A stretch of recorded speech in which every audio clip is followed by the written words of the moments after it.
and welcome to SRIRAM's IES. In this video, we are going to analyze inflation.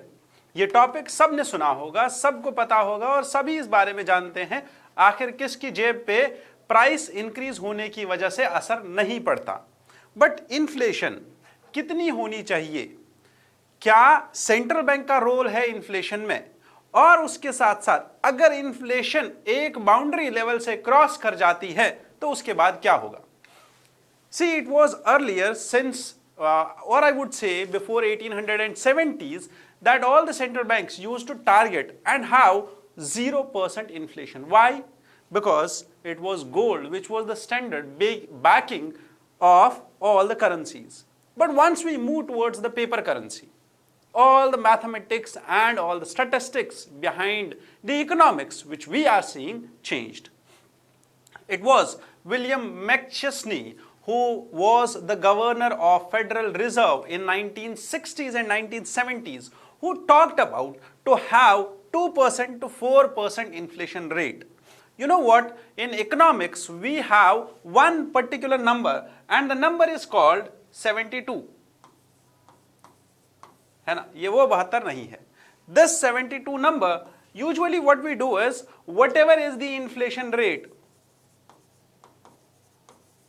we divide the number 72 by inflation rate. Suppose if we have a 2% of inflation rate, so 72 divided by 2, it means we have 36 years and it will take us 36 years to double the prices. It will take 36 years for the prices to double, and if it goes 4%, it will take 18 years for the prices to double.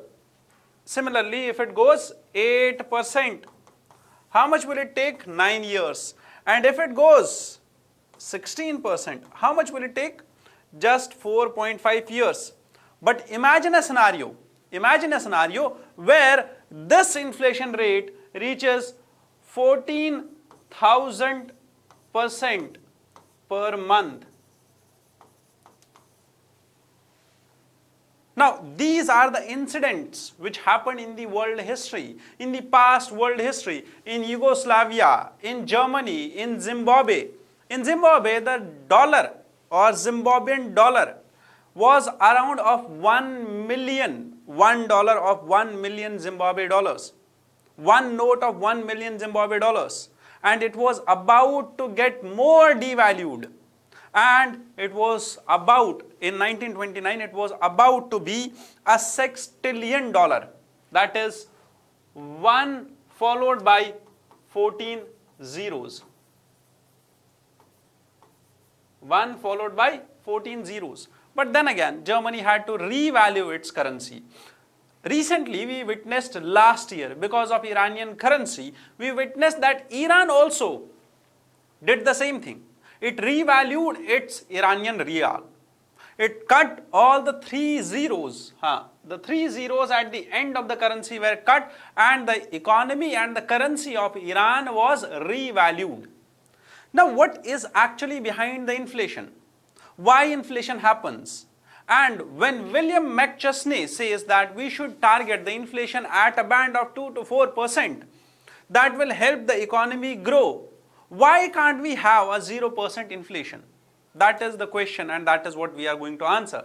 Because in this news, RBI's inflation target has been crossed. We have an inflation target of 4% plus minus 2%.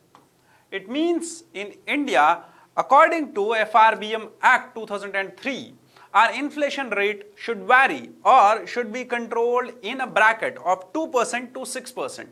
The maximum should be 6% and the minimum should be 2%. It should not go less than 2% and it should not go beyond 6%. Now, why do we target this inflation? I told you, because when it goes beyond this level and turns into hyperinflation, how does a currency turn into a hyperinflation? Hyperinflation कैसे आता है currency में? First, the currency starts or the country starts to build up the mountain of foreign debt. So हम लोग क्या करते हैं? बाहर से कर्जा लेना start कर लेते हैं.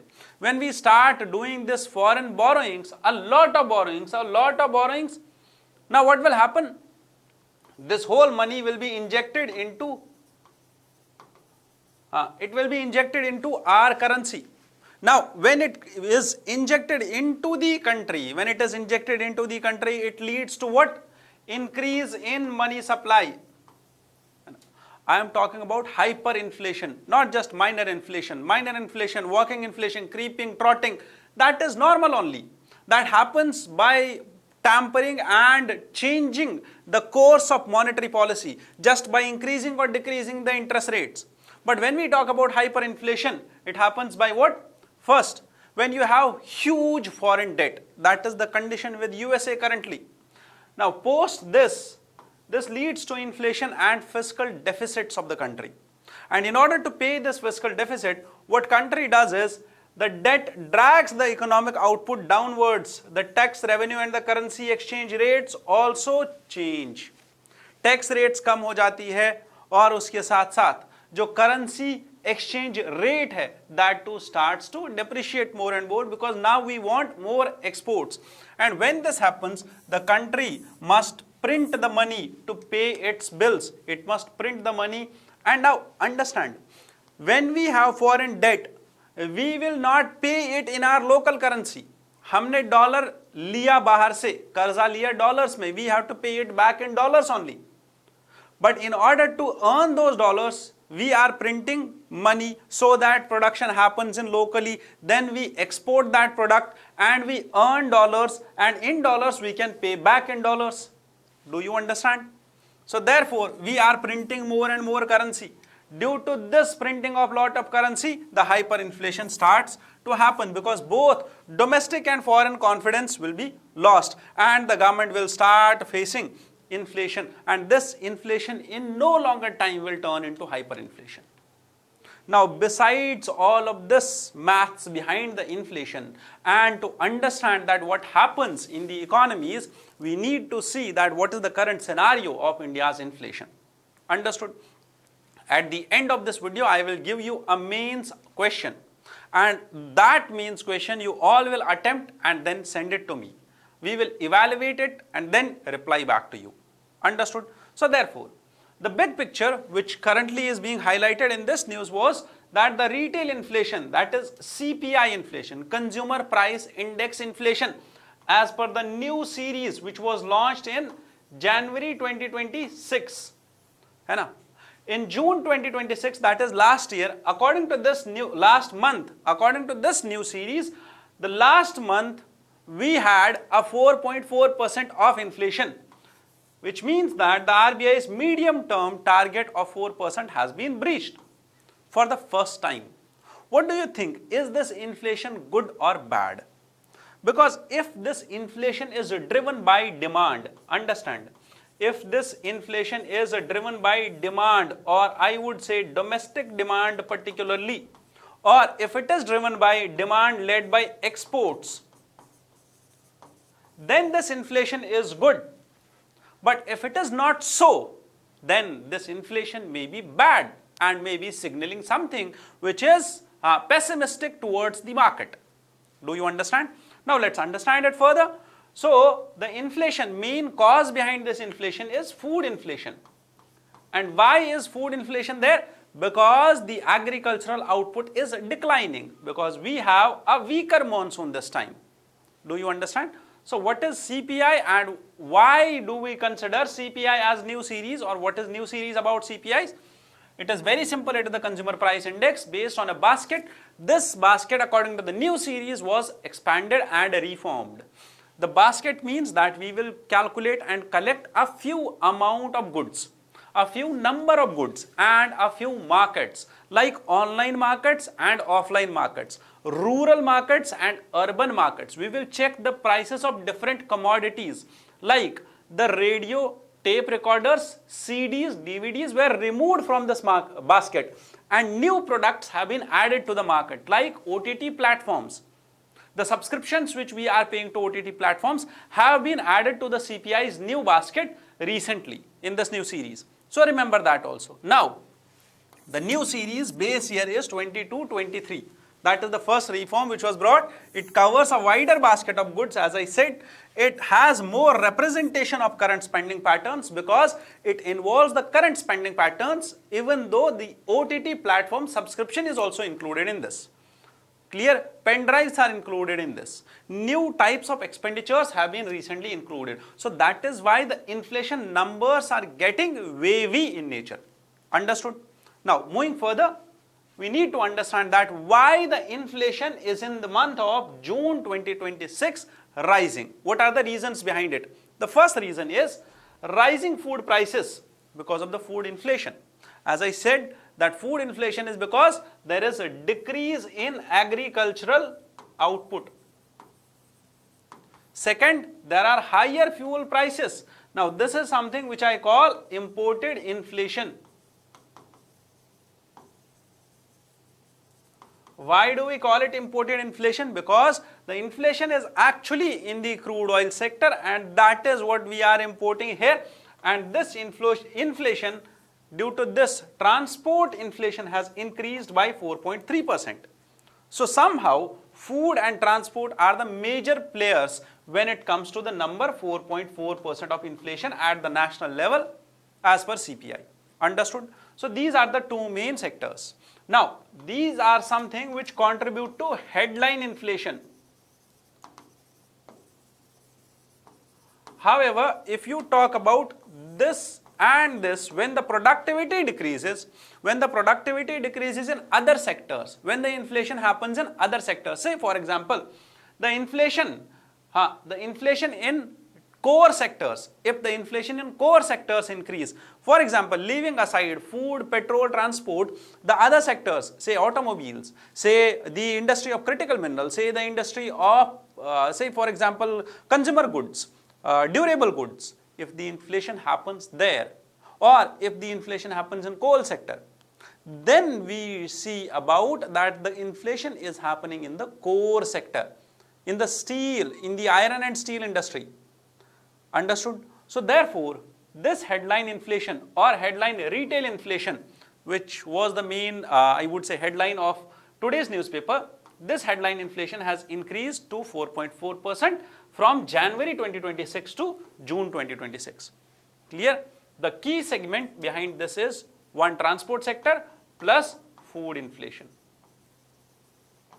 Now I told you that if this inflation was not by these two sectors, or if this inflation was just by the demand pull behind this inflation, then it was a good thing, because demand pull always leads to a positive impact for the suppliers to supply more goods in the market.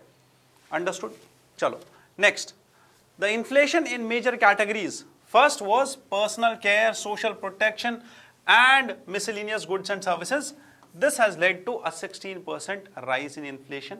Food and beverages, 5.5% inflation. Transport sector, 4.43% inflation. Now these are the main sectors where inflation is happening, and these are the prime contributors to, I would say, headline inflation, because there are rising prices of gold and silver. Import duties on gold and silver have been increasing. Weather disruptions, uneven monsoon has led to higher food prices. Rise in fuel prices and cost of transportation has increased because of fuel prices. Clear?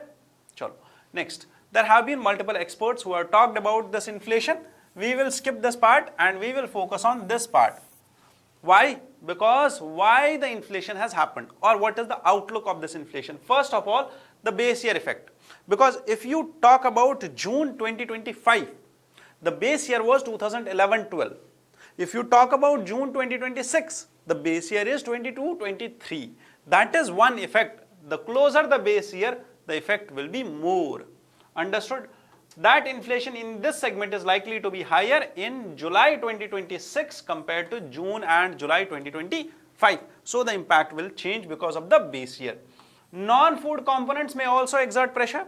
So the inflation is not only due to food items, but also non-food items like the CPI in the core sector, higher fuel prices and other issues, because when the fuel prices increase, this leads to increase in the prices of other sectors also.